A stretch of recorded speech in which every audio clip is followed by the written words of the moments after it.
Hey, everybody. Welcome to another episode of Courtside with Beilinson Tennis, part of the Tennis Channel Podcast Network. While we've always done these year-end segments with great friend and day one supporter of the show, David Zakhodin, David and I are both thrilled to add my co-host and Hall of Famer, Steve Flink, to join in for this 2021 year-end segment. David, you ready to do another one of these? Absolutely. As you know, well, this is always one of my favorite segments to wrap up what has been a great season in tennis, and to have Steve joining us this year is, adds all the more fun to it. Steve, you ready to roll? Absolutely. Looking forward to it. It's going to be a great three-way discussion.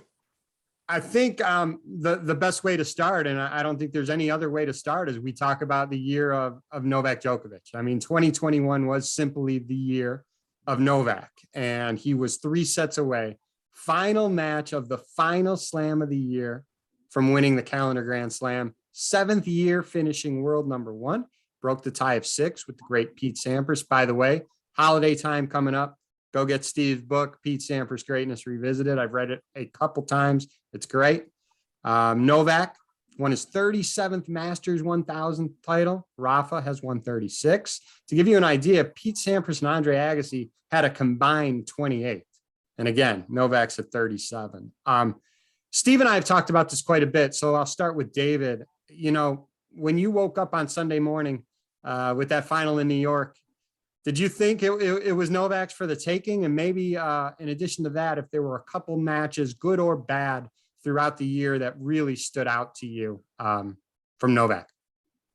Certainly for the taking. I could have dodged the question and said that, maybe I could have seen that Medvedev was finally going to break through, because he had been playing awesome tennis throughout that whole tournament.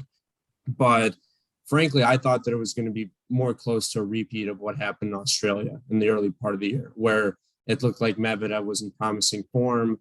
Novak had some, longer matches in earlier parts of the tournament, but ultimately it was a very surprising result to me, even though that I thought that Novak, after he beat Sasha in the semis, I thought he was in, obviously had played a lot of tennis, but it was in such great form, especially mentally.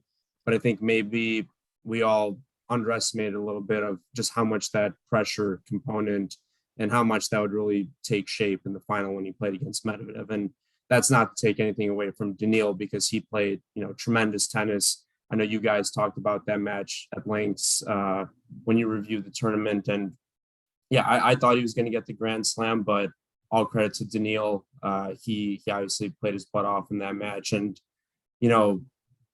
I don't know, I'll defer to Steve if, there's any other matches that come to his mind for Novak for 2021. But I think, he came through so many tough matches to get those first 3 slams.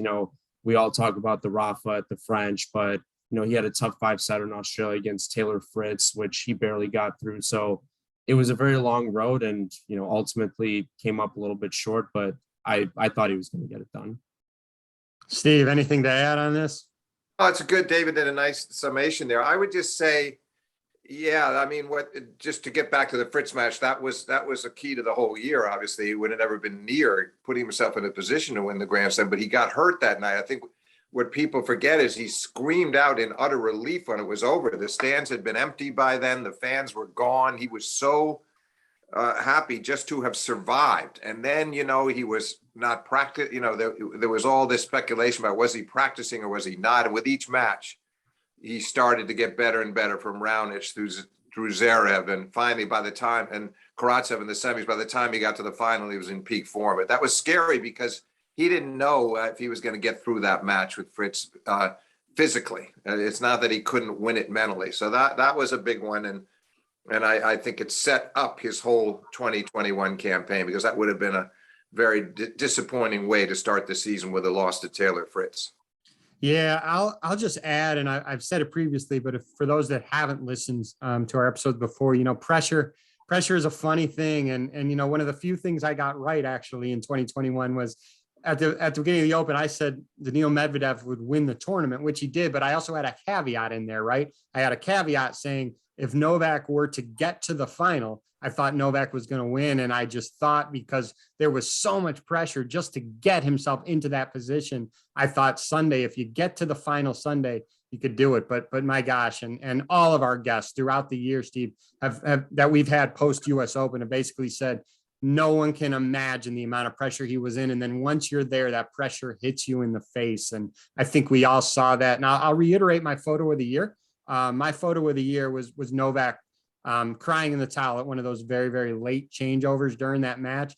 I thought it showed such a human side of Novak. I thought just when you catch moments like that in sports, whatever sport it is, it's such a pure moment that you don't see those all the time. And I thought that was a really, really cool moment, that picture, that moment of him crying in the towel.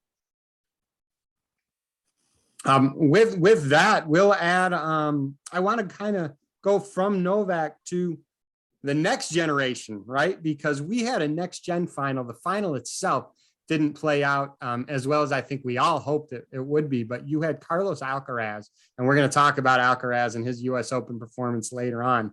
But Alcaraz versus Sebastian Korda, and everybody I've talked to is so high on Sebastian Korda.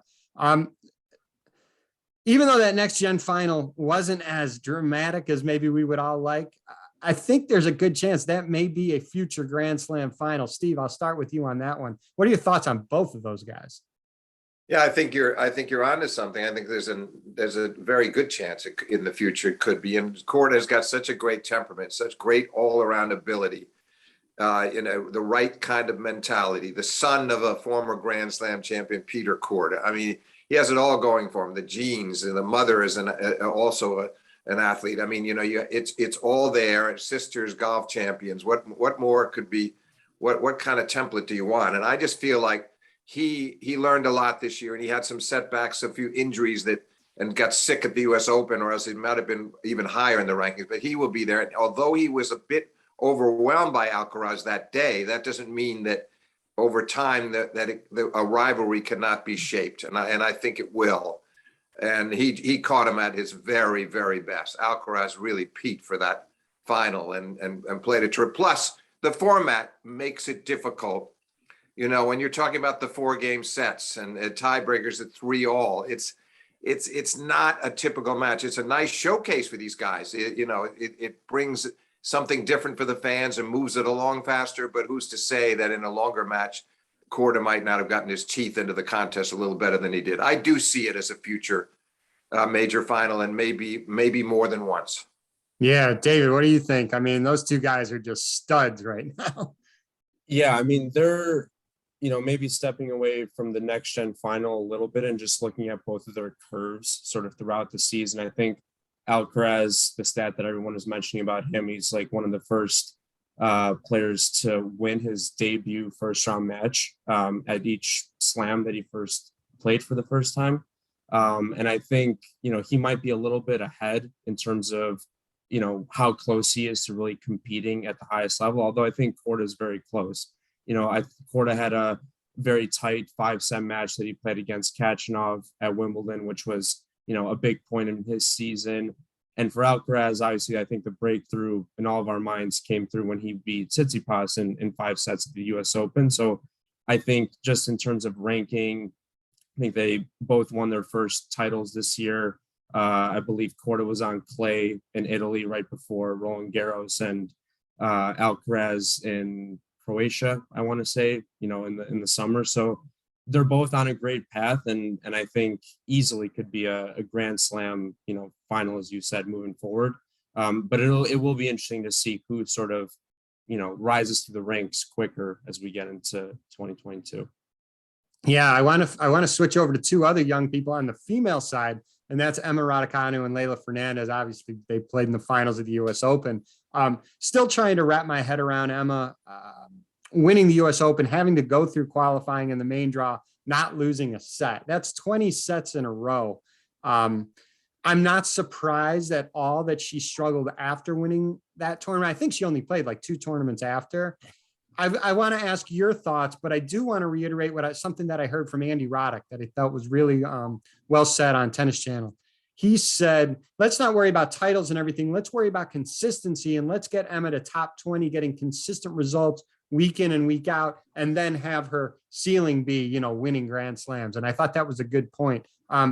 It's not like she totally came out of the blue. She had a good Wimbledon run as well. But again, I'm not surprised she struggled those few tournaments after. I mean, her life changed completely. I'll start with the Steve. Your thoughts on Raducanu going forward?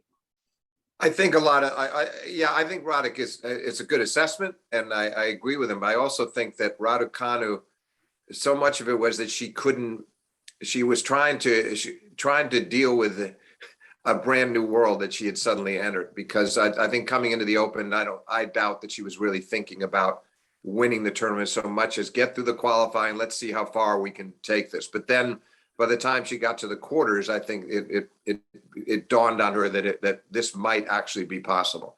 Then when it was over, it was a lot to live up to. There was a lot of fuss made over her, especially back in Great Britain.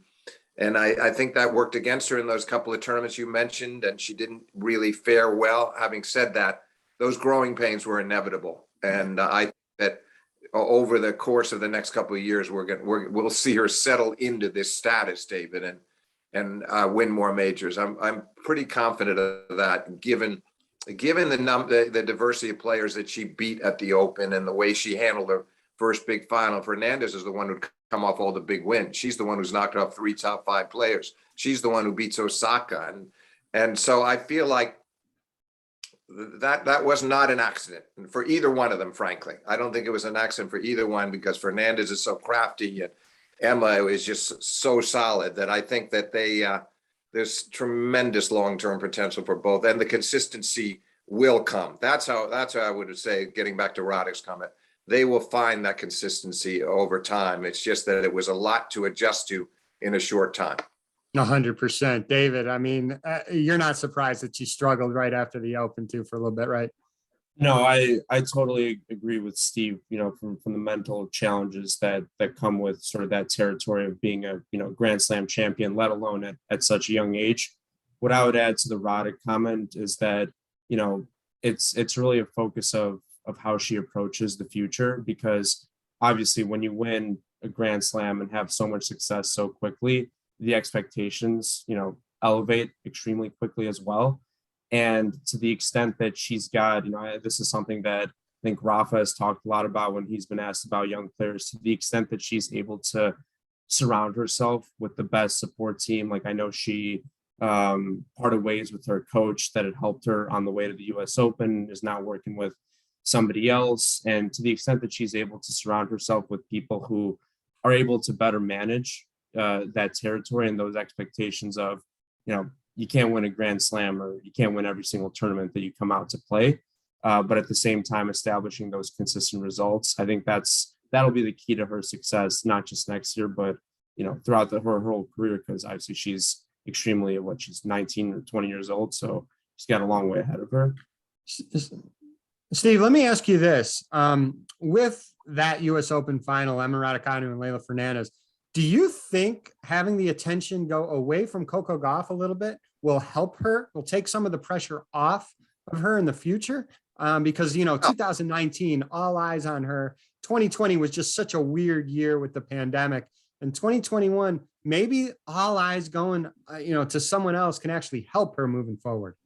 I think so. And there's still going to be plenty of talk and expectations surrounding Fernandez as well. I would say this, relating to David's comment on the coaching. That concerned me. I don't know how you can say, I need another coach who's more familiar with the WTA tour. You've just won the US Open. You've won 10 matches. All these players play the WTA tour. This coach helped you get through the US Open. I found that a bit puzzling, but hopefully that's just an adjustment she felt she had to make now, and that she will settle down, and we won't see her going through, all kinds of coaches and switching every few months, because that can only be disruptive. But I think she's got a good head on her shoulders, and I think that hopefully that's just an isolated incident, and she can move on and make the most of her vast potential. Yeah, if it ain't broke, fix it, kind of thing. Yeah. American men. I mean, we've done a few of these segments, every year, past several years, and I don't think we've ever felt as good as how we currently feel about the American men. during a year-end segment in a long time. We've talked about Korda. We got Brandon Nakashima, Jensen Brooksby, Riley Opelka making a Masters 1000 final in Toronto, 4th round of US Open. Taylor Fritz doing well. Tiafoe getting more consistent results. Tommy Paul winning the Stockholm Open, beating not only Fritz in the semis, but Shapovalov in the final.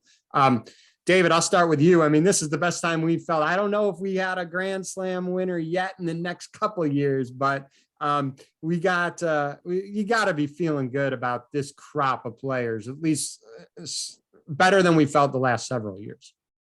I think what you just said a couple seconds ago is really the key to this conversation with, not knowing what the future holds in terms of Grand Slams. I think the goalposts have moved a little bit for American men's tennis, and in a way that's more positive as it relates to these guys, because in the past, however many years, you often see the stats, hey, no Americans are making it to week 2 of this and this Grand Slam for the first time, or American drops out of top 10, top 15, top 20, first time since whenever the rankings were established.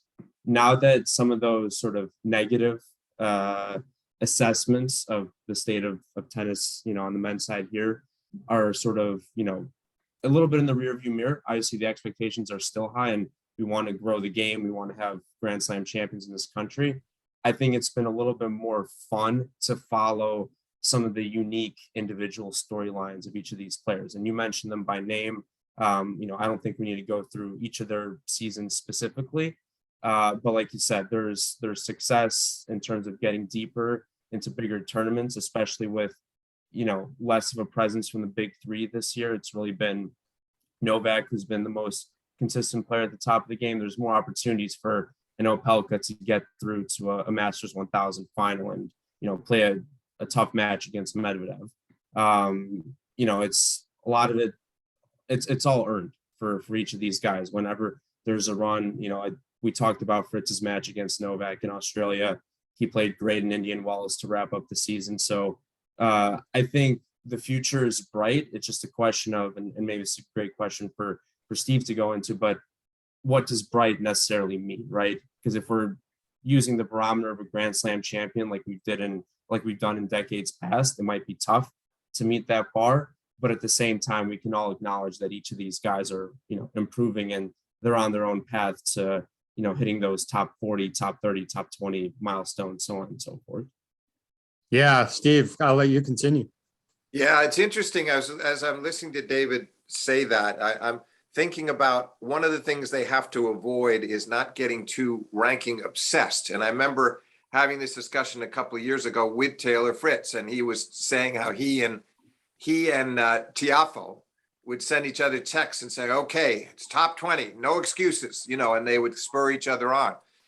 And you have a coach like Paul Annacone who doesn't like that, feels that you got to make your goals a little less ranking oriented, more toward improving your game. But I do believe, I will say this, I think that when we spoke to Brad Gilbert, and Brad singled out, and I couldn't agree more, the 2 to single out are Korda and Brooksby in terms of really enormous long-term potential and potential Grand Slam champions in my mind. That the rest of them are all terrific players, and they all have the potential for top 20, maybe even top 10. And Tommy Paul realized that goal. I'd spoken to him a year and a half ago for an interview, and he kept up saying, I want a title. What I really want is a title on the ATP Tour. He got it.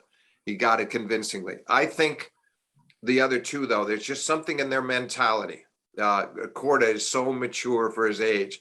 Brooksby suddenly came of age across the summer in a way that I've seen very few players do in all my years of watching tennis. I saw him play in Newport.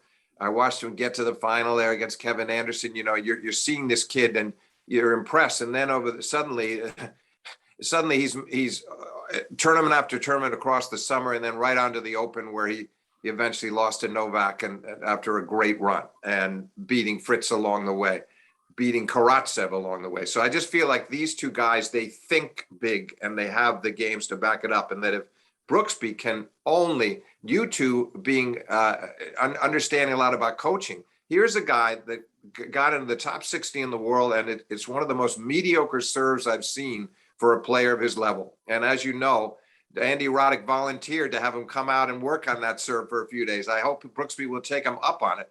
But just imagine if he beefs up that serve and makes it more of a weapon, so that's commensurate with other players of the top rank, the top ilk.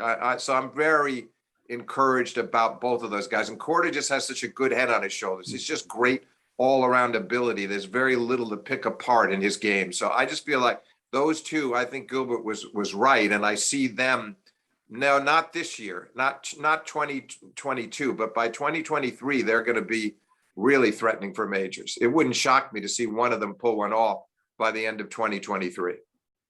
That's interesting. Yeah. Again, the good news is that we're talking about these people all doing good things, and that's progress. That's great progress. So let's hope that all plays out. I have a bunch of different topics I want to hear your thoughts on. And they're kind of no real logical order, but I won't say it's like a, quick snippet. We could do kind of quick to medium snippets, but I'm just going to toss out some topics and I'll kind of direct traffic on who wants to go first. But I'm eager to hear your thoughts on that. And I'll start with Rafael Nadal. And he's been hitting a little bit, so let's hope he's healthy. And I'll throw this out to David to start. He's owned Roland Garros forever. Novak had that great match with him in the semis this past year. Point blank, does Rafa come back and win his 14th Roland Garros title? I think he does. It's not a no-brainer. It's not your typical year where you can pretty much pencil him in, minus a tough Novak match that might come into play. But I think with Rafa and maybe, I don't know to what extent the whole tennis world is going to be paying attention to this exhibition that's going on in Abu Dhabi in a couple of weeks. But I think despite it being an exhibition, I think we might really be able to see what kind of form and what kind of physical shape he's in based on how he performs at this exhibition. Because I think the quote that he said recently was, "We'll see how I do there, and that'll sort of shape my preparation into the summer hardcourt Australia season." So I think if he gets some matches under his belt and really, as he does for every season, focuses on peaking on the clay, which I don't really think he was peaking on the clay this past year. He struggled in Monte Carlo when he lost to Rublev. He won Barcelona in a huge match against Stefanos, beat Novak in 3 in Rome. So you could say that he was in great form going into the French, but clearly there was this nagging injury with the foot that we just didn't know much about before he lost to Novak in the great semi. So I think he'll get it done, but really look out for how he does on these first initial hardcourt tournaments just to see what kind of shape that foot's in. Steve, real quick before I give another topic to you, Steve, does he get it done? Does he get his 14? I'm reserving judgment because I feel like we've got to see how he does look. For instance, the Abu Dhabi is one thing. I want to see how he looks in best of 5 over the course of the Australian Open, what we see out of him there and beyond. So I just feel like that foot is so unpredictable. It's something we didn't know about that he'd been dealing with going back to 2005, which was kind of a shocker when he revealed that news this summer.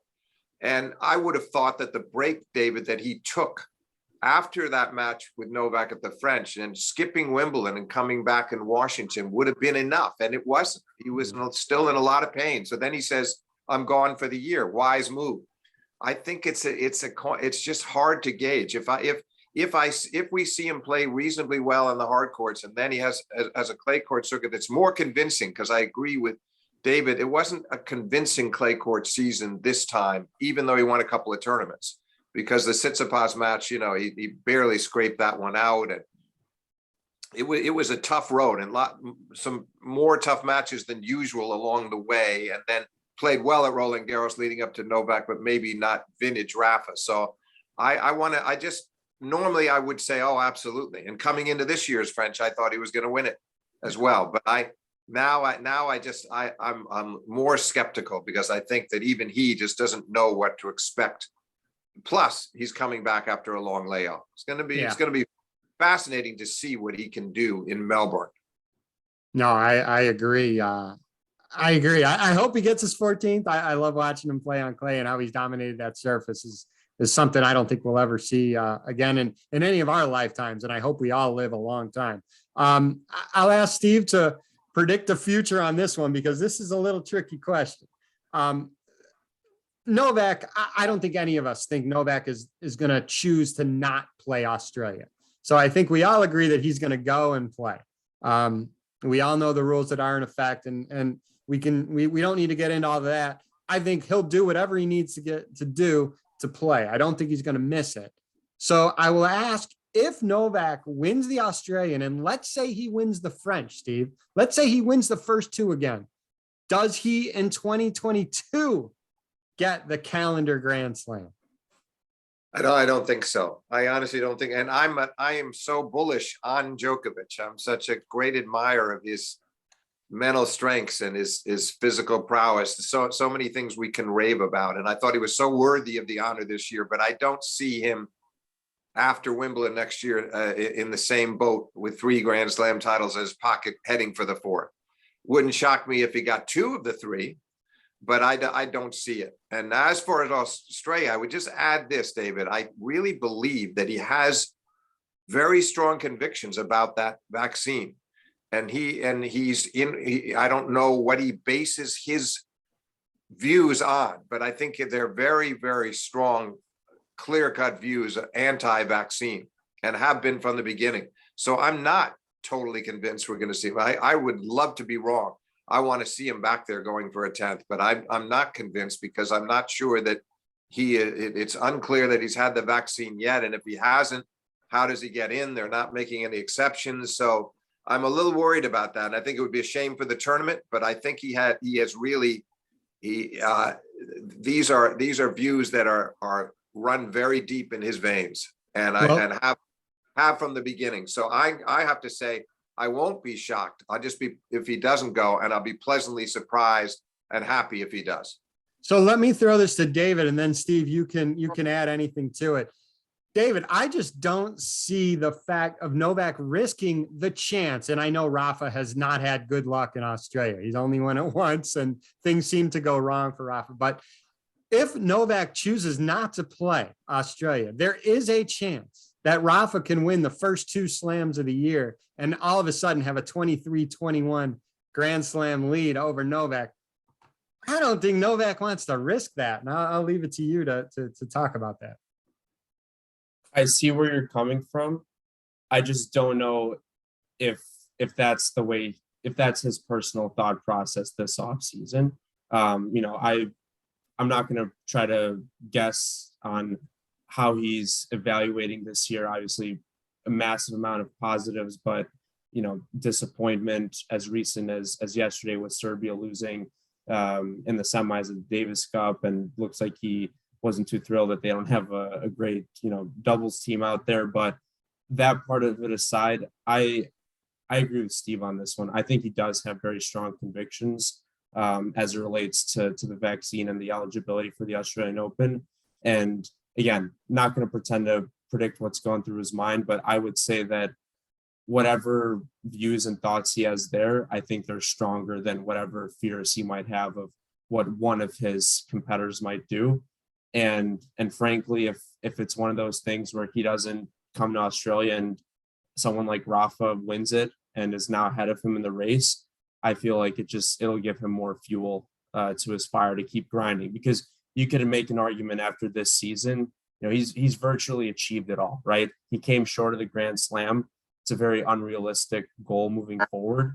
But he's got the 7 year-end #1 finishes. He's atop the lead. I think in the media, widely people are now saying that he's the greatest player of all time, which, and the love and support from the fans, he sought after he got it in New York during that final. So again, I don't think he approaches it that way, but it's open to anyone's interpretation. There's another point to be made is that, David, I think at one time there was all that talk about possibly they let players come in and quarantine if they hadn't had the vaccine. I think at that time he probably was encouraged that was an option, a very viable option for him. Then, of course, that did not come about. So then the question is, at what stage would he have taken the vaccine? It's all a mystery right now. And let's just hope that in the end, he's back there, because the tournament would lose him. When you have such a dominant champion as he has been in Melbourne, it would be a shame for him. But I also agree with David that if Rafa managed to finally complete his set of at least winning 2 majors, because Novak's the only one in the Open era to do that, to win at least 2 at all 4 majors, and Rafa would then join him in that department, that would spur Novak on. Novak would be incredibly motivated to go back and defend the French and keep Rafa from moving 2 ahead of him. Yeah. It But changes the landscape, Steve. If would. Rafa could win Australia and the French. It would, but we were discussing Rafa, David, in regard to Roland Garros, where obviously that's his home away from home. But as far as Melbourne, he's had terrible luck there through the years. He's played great tennis there through the years, but has only the 1 title, which goes back to 2009. Yeah. Think about that. That's a long time. And to then come back and reclaim a 2nd title. So I still think the odds are against him after this much time away. Quarter, a semi, potentially a final, but for him to have to go through the likes of Zverev and Tsitsipas and Medvedev on hard courts is a tall order at this stage of his career. Yeah. Best of 5 or not. No, I agree. All right. 2 guys that we really did not hear anything about in 2021. Dominic Thiem and Stan Wawrinka. You got Dominic Thiem wins his only Grand Slam at the very end of 2020, US Open. Just edging out Sasha Zverev. You got Stan Wawrinka. We haven't heard of anything. What are you guys looking for both of them in 2022? David, I'll start with you. I'm bullish on Thiem. Always have been. I think some of these injuries that he had in 2021 were a little bit, I don't want to say fluky, but it was very unlucky that he had these setbacks. But we also know that he wasn't playing great before he even got injured. I think it was right before Wimbledon with his arm. He lost in the first round of the French Open. Steve, you alluded to some of the mental challenges and struggles that he had been well spoken about in interviews in the first part of the year, and talking about how he sort of had a letdown after that US Open victory. But I think that hunger is firmly going to be back as it relates to Thiem, because, I don't want to say people have forgotten about him, but everyone's talking right now about Medvedev, Zverev, and Tsitsipas, right? The, little 3, as so to speak, and maybe a little bit of crumbs to Rublev in that conversation. And I think he'll be eager to sort of reinsert himself into that debate, because even though he's a couple years older and wouldn't necessarily be part of that sort of, next gen in quotations, I think he firmly wants to, cement himself as not a 1 slam wonder who won, the US Open with no fans, where, he didn't have to go through any of the big 3 to get that title. So I think he'll be very hungry if he's healthy. I think he'll be back to the level that he's been at. Quick 2 words on Stan. I said bullish on Thiem. I'm bearish on Stan. I think age might be catching up. He had, multiple now times in his career that he's taken a lot of time off. I think he's still supremely talented, and maybe on any given day can go out and beat some of the top players, like he, took out Novak in the round of 16 of the US Open in 2019. But to string a lot of long matches together to, get to the heights that he's gotten to in earlier parts of his career, I just don't think it's a super realistic expectation at this point. Steve, I'll let you speak on both of them as well. Yeah, I mean, I'm largely in accord with David, certainly in accord with him when it comes to Stan Wawrinka, and there will be isolated afternoons, as David said. There's going to be those moments and matches where he sort of rekindles the old magic, but I don't think Stan can do that on the consistent basis we saw from him in that period from 2014, 15, 16 will always be the golden years of his career, when he won his first major in Australia and then backed it up by winning the French the next year and then the US Open in 16. That was a spectacular run for Stan. I don't think we're ever going to see that Stan again, but I hope he can make a modest comeback. As far as Dominic is concerned, I find myself reserving judgment to some degree. I'm a little worried that part of what happened to him at the start early in this year was a mental he acknowledged it, that he was having some mental struggles, and maybe it was all maybe tied into COVID, and the COVID issues remain. And then the physical woes started, and the wrist. And I just think he needs to build up some momentum early in the season. He needs to start playing well early on, and certainly have a good clay court season that can put him in good stead for Roland Garros. If he can do that, he's a serious threat. He would be one of those guys that could stand up to Rafa right now in a best of 5 set match on clay at Roland Garros. You know, he hasn't beaten him there yet, but he's fully capable of doing so if the old Dominic reemerges. I hope he does. I'd like to see him, because right now I see it, the kind of the new big three, depending on what happens with Rafa, and certainly Roger, we don't expect back before the summer, is obviously Djokovic, Zverev, Medvedev, or Djokovic, Medvedev, Zverev. And it would be nice to have Dominic very much in the mix with those guys, and asserting his own authority. Yeah, no, it'll be interesting to see both those guys. Another guy that to me personally was inspiring to see him playing so well was Andy Murray. And I've spoken to both of you guys separately, and I know your views. You guys are pretty much on the same page, and I'll let you speak to it in a second. But my gosh, I mean, he played some really good tennis, but his ranking is still so low. He gets these brutal draws. I mean, he had wins over Sinner, Hurkacz, Alcaraz, Tiafoe, Umber. He lost to Zverev 7-6 in the third set at Indian Wells. He believes he can beat all these guys and get back to the top of the game. I think he really does. The problem is his ranking is so low. He has to play so many good players right out of the chute in these tournaments. I personally hope he can somehow not have these brutal draws, get his ranking up where he doesn't have to play these unbelievably tough draws so early. Steve, I'll start with you on this. He was inspiring to me to watch. What do you think 2022 is going to be for Andy Murray? I think he might be able to build on some of the progress he made this year. And I think we could see Andy maybe solid top 50, maybe make a move toward the top 20 at best case scenario. I just think the problem, David, is you described those draws. No doubt some of the draws are brutal, but the old Andy Murray would not always be finding himself in long 2.5 hour, 3-set matches constantly. And so he's losing to struggling against a lot of players that at one time I think he might have beaten 4-4. And that matters because it weakens him, it softens him for the bigger contests ahead. And you know, maybe he can get over that hurdle and knock off some of those the Tsitsipas or Zverev on a given day himself.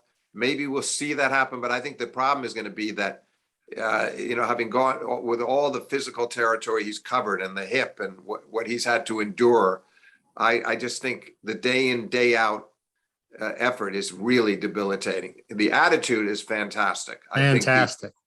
I mean, the way he really has a very positive attitude, doesn't feel at all sorry for himself or what he's been through, and he's really clearly enjoying himself. But on the other hand, he has a difficult time putting aside, you know, knocking off the likes of a Dominic Kempfer, you know, and despite 7 match points, those things can happen to him now in a way that wouldn't have been the case before. So it's a double-edged sword, and I'm not sure where we're headed, but I really find it commendable that he's making such an all-consuming effort to bring his game back to the top level.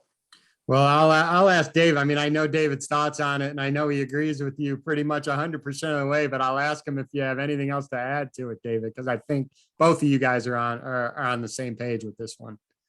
Steve put it perfectly as it relates to the physical piece of it, and then the attitude as well. The only thing that I'll add is, you know, on that mental attitude point, is a lot of the comments that he's made have sort of been in the direction of, I just need that one breakthrough, and I know it's coming. I feel very confident, and if he can get that breakthrough, however you quantify that breakthrough, if it's winning a 250 or a 500 that he gets into, or maybe if he goes deep in Australia, and, you know, by deep, I mean maybe, you know, quarters, semis, unlikely, but if he's able to get that breakthrough, then maybe that's sort of even more fuel that he can use to sort of, I don't know if it's a change in tactics, if he plays more aggressively, such that some of these matches, like Steve said, end up being 4-4, as opposed to, a 7-6 in the third, 3 hour grind it out type of match.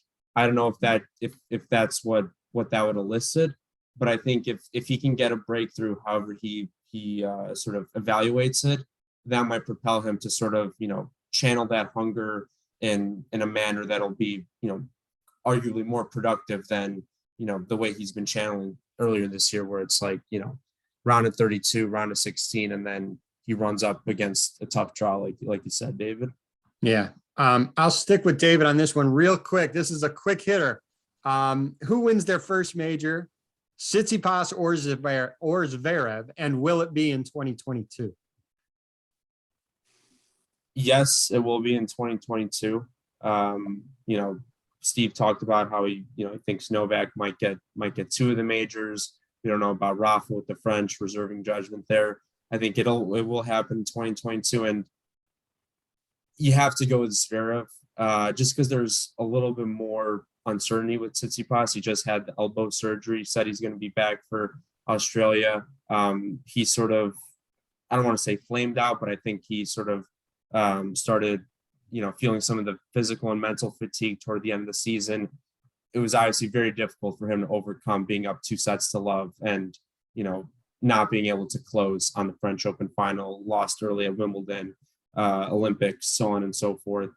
Whereas Zverev, I mean, the numbers don't lie. He's playing the best tennis. And what else is there for him to do? He's won every. Right. I mean, that's the slam. He's won the year-end finals twice. He's got a gold medal. He has beaten Novak on pretty meaningful stages. To beat Novak and Medvedev 2 days back to back at the year-end finals. I know it's indoor hard court, but I think mentally is really where he was maybe lacking some of it in previous Grand Slam runs. We used to talk about how he'd always have to play long 5-setters, even in the early rounds of majors. We're seeing less and less of that. He's going deep in each of the 4, I guess not Wimbledon yet, but I think Zverev, and I wouldn't be shocked if it happened in Australia. Steve, what do you think? David just spoke for me, so let's go to the next question. No, let me just allow. I really do see it largely the way he does. I think Zverev is poised to win at least 1 major next year, potentially 2, because I just think he's built up so much confidence and on big occasions. Winning that Olympic gold was a big deal, to come from a set and a breakdown and beat Djokovic in the semis, and no disgrace to lose to him in 5 to Novak in the semis of the U.S. Open, and then to beat those guys in the year end. The tennis that he played really from August to the end of the year was spectacular. And what I liked best was there was bread and butter. This wasn't just the idea of flashy great days, that there were a lot of very good days, and that he straightened out his mentality on the serve and doesn't feel like he's got to go for so many 135 second serves, where he's rolling the dice and then hitting the next one to be a 80-mile-an-hour kicker. He's found a balance, middle ground. So he hardly double faulted that whole week. Yeah, it was unbelievable how few doubles he served over the course of the week at the ATP finals in Turin. So I just feel like he's found the formula, and his forehand is much more solid than it used to be. So you look at the physical framework of his game on top of the improved mentality, that mental toughness. It's just hard for me to imagine he doesn't get on the board, and that once he does, then he's over that hurdle, and he will win multiple majors and be a force for years to come. Yeah, I think I think all 3 of us are on the same page there. This is great. A few more. I love hearing your thoughts on all these topics. One person we really, I think, Steve, you referred to him briefly, but we have to talk about Roger here a little bit. He basically already said it'd be really surprising if he even got back ready to play Wimbledon. So with that, I mean, if you take let's say he takes a whole year off, I mean, you're still getting another year older in age biologically. Maybe athletically, you're saving some time. If he's not 100% ready to go, even slightly after Wimbledon, do you maybe say scratch 2022 and let's try to save the body, get the body in as best shape as you can, and maybe go 2023? Steve, I'll ask you to start there. Yeah, no, I mean, that's a great question. No, I mean, my feeling is he's going to turn 41 in this coming summer. So to be launching your comeback as you're approaching 42, I mean, even he talks about miracles and he believes in miracles, and he says it's so compelling listening to it come out of his mouth. But the question becomes, is there any reality to that whatsoever? I mean, I think the comeback has to be launched this summer, post Wimbledon, to see what kind of strides he can make by the end of the year, and then maybe try to carry on into the following year. I'm not optimistic. I don't frankly think that he is, but I just feel he's not quite ready to let go. On the other hand, he had such a largely injury-free career, and he came back so magnificently from this first knee surgery, which had happened, of course, in 2016, to win the 2017 Australian and go on and win Wimbledon that year as well, and then add an Australian the following year. That phase from the beginning of 17 into 18 was a comeback that should not be ignored in itself. But this time, I'm really quite pessimistic about his chances. All the power to him if he can pull off the miracle that he describes, but it's a tall order. Yeah, it's just a shame that he says that he may not even be ready for Wimbledon, because I think that's his best slam to make one last run. And if he's not ready for it in 2022, then he said you got to wait a whole nother year, and it just gets the goal. It just gets harder and harder and harder every week, month, and year that goes by. David, I'll throw it your way. I mean, what do you see? I know you're one of the biggest Roger Federer fans out there. Yeah, I mean, I share Steve's pessimism. The only thing I'll add is, there's probably a pretty significant delta between this sort of miracle of, hey, not only did I come back from multiple knee surgeries, I also got back to the top of the mountain and maybe got to a Grand Slam final or even won something, versus what might be a more realistic expectation, which is just walking away from the game on his own terms, right? Because that's what's really reeling him in to sort of attempt yet another comeback, is because he doesn't, as he mentioned in an interview that he did, I think it was a few weeks ago, he said, I don't want the last memory that people have of me to be getting bageled in the third set against Hubert Hurkacz at Wimbledon. So will he attempt it? Yes. And frankly, we have to accept that there's a lot that we don't know. Like, is it possible that he came back too quick this year because he wanted to be back for Wimbledon? He tried to come back. I think he played in Qatar in the month of March this year. Was that too early? He played that one hard court event. And then he played Geneva before the French Open, retired at the French after three. I think in the first round he won in straight sets, but then he played a couple long four-setters against Cilic and Kepfer. So we don't really know what kind of shape he was in going into this past comeback. And we're likely not even going to know what state his body is in going into the next one. So like I said, I think it's doable to sort of maybe get back on tour and go out on his terms. But beyond that, might be a little more difficult. Yep. Yeah. We'll see how this all plays out, because we know everybody loves Roger so much, and we'll see what happens going forward. I want to ask both of you. I'm going to share my favorite moment of the year, and then I'm going to ask both of you what your favorite moment of the year was. Again, for listeners who have listened to a lot of the episodes this year, you will have heard me talk about the first Friday in that first week of the US Open. And it was one of my favorite episodes with Steve. We had our week one recap of the US Open, and what a week one that was. That Friday. And again, we're talking about the first week. We're not talking about any single best day in the second week. There's been so many super Saturdays that everyone talks about 1984. I'm talking first week, first day, that Friday, with Muguruza defeating Azarenka in 3 sets, Alcaraz setting the tournament on fire with 7-6 winning the fifth over Stefanos. You got Lila Fernandez beating Naomi Osaka. You saw Osaka kind of lose it a little bit. That was not easy to watch. And then for the nightcappers, you had, for those that stayed up, you had TFO beating Rublev. To me, that day was my favorite moment of the year. David, you were actually on the grounds for that day, I believe, right? Yes, I was. I arrived for the night session. I'll ask you maybe for your brief thoughts on that day, and then I'll ask you, and then go ahead into your favorite moment of the year, and then we'll pass it on to Steve.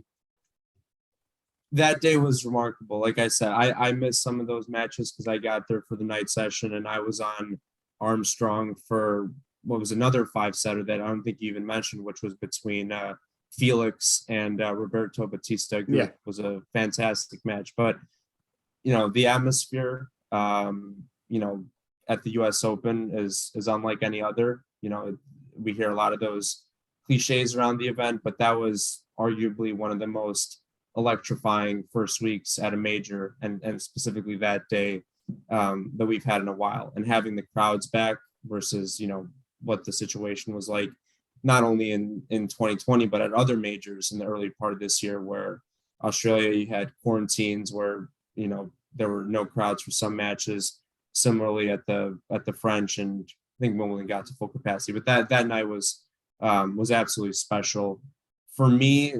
The moment that stuck out the most was the match of the year, and one of the best matches that I've seen in a long time, which was the Rafa Novak semi at the French. I mean, if you take into account the crowd staying past the curfew, the immense quality of that third set of tennis, and play lending itself to much longer rallies. I mean, that was just the battle of all battles this season, and it's unfortunate that ultimately that match is, both guys went in very different directions after that. Novak overcame even bigger hurdles to win more majors, after that match, whereas Rafa suffered the injury. But that was the most memorable moment for me this season. Steve, we'll throw it to you. Hey, once again, I guess I'm in danger of saying great minds think alike, because immediately, and as you know, David, I like to just sort of respond spontaneously to your questions. You prepare so well, but I like to not even think about what you might be thinking about. And that match was the clear standout to me, because you're talking about potentially two of the top three greatest players of all time playing at Roland Garros. Rafa's turf, Novak desperately wanting to beat him in a semifinal, having been crushed by him in the final. Let's not forget that whitewash he had against Rafa in the finals, which was less than a year earlier. It was last September. And this match, the 2021 match, started out the same way. It was 4-0, I think. Yeah, because it was Rafa was 5-love up before you knew it, and then Novak kind of willed his way back into that set and made it respectable. And then it was a good solid second set from Djokovic, and then the almost ineffable third set that David just talked about, where, and I still remember Novak at set point down, hitting a backhand drop shot down the line, one of the gutsiest moves you could make in that setting, because they both knew how critical that third set was going to be. It's not that either one of them is not fully capable of rallying from 2 sets to 1 down to win in 5, but they put 90 minutes of just supreme effort into winning that set. And to me, it was the single greatest set I've ever seen them play against each other, David. I don't put it as a match up there with, say, the 2012 Australian Open final of 5 hours, 53 minutes, and Djokovic rallying from down 4-2, 30-15 in the 5th, or the great Wimbledon semi they had in 18 that went right down to the wire in 5 sets. But as that set alone was just, you isolate that set, and I don't think we've ever seen them both play that well against each other simultaneously. So it was impossible for me not to single that one out. And I just would add to that for Djokovic to then come from 2 sets down against Tsitsipas, whatever help he might have had along the way. And I was watching it again the other day just for fun. And what I think people forget too easily about that one is that Tsitsipas really dug in the 5th set. Djokovic had pretty much rolled through the 3rd and 4th sets, but then Tsitsipas really fought hard in the 5th, ferociously. And it was a much higher quality level of tennis again, and Djokovic still prevailed. And by that, on the heel, what was a 4-set match against Rafa, that might as well have been 5, given the effort required. But when Djokovic will look back on that achievement very proudly. Yeah, no, we appreciate your thoughts there. We're going to keep continuing here. We're going pretty long. I just want to have a few closing thoughts that I want to throw out there as we wrap up this segment. I do predict, and these are just kind of out there, random thoughts, but I do want to mention a few things before we close. I do predict a new slam winner on the female side. I mean, that's not news. There's first-time winners on the female side all the time. But in 2022, I think Maria Sakkari, who had a heck of a year, I think she's going to win her first slam of the year. 2022 got very close in the French Open this past year. Surprised that she lost when she did in the U.S. Open. I thought she was going to win the match that she lost in the U.S. Open. I also do want to address the Peng Shuai thing. I mean, obviously, the situation there is just so messy, and just hope she's safe. And I think we all give a shout out to WTA chairman and CEO Steve Simon for his strong stance on this, and suspending events in China, which he just announced very recently. And with that, I mean, I know we can't cover everything. I think we covered quite a bit. I'll leave it to both of you guys if you want to hit on anything else, but I think we hit most of it. Steve, anything else you want to add? I'm so happy because I agree with the two of you 99.7% of the time, but finally an area of disagreement. I do not see Sakkari winning a major. I'm concerned about her sort of semifinal syndrome. And she'll get over that for sure. Yeah. And not that I don't think, by the way, that she wouldn't be worthy if she pulled off a major. I don't quite see it. I still see her being in the forefront of the game and being in the latter stages of majors frequently. I'm not predicting that she'll win a major this coming year. So thankfully, we have an honest disagreement. And then on Peng Shuai, one of the greatest displays of leadership that I've seen, Steve Simon, because if you notice, Gaudenzi then made a statement on behalf of the ATP that was very, in my opinion, very mealy-mouthed. It was very carefully constructed, and yes, he was supportive of what the WTA was doing, but I was hoping that what Gaudenzi was going to do, David, was to pretty much take the same stance as Steve Simon and say, we are following suit. We don't want to say that we're canceling these events, but we are, as of now, we are suspending all our events in China, and we want to see, we are a united front with the WTA. I wish that had happened. I hope it still does, because I think they should be united, and there should be a feeling every bit as the strength of support from the men on behalf of a woman player, and it should happen in reverse too, if that were the case, if something had happened to one of the men. It needs to be one strong united front, and perhaps Gaudenzi will there'll be some evolution here. There'll be some in the weeks to come. He may take a different stance. I didn't like that initially. I was hoping that Steve Simon would get his full backing.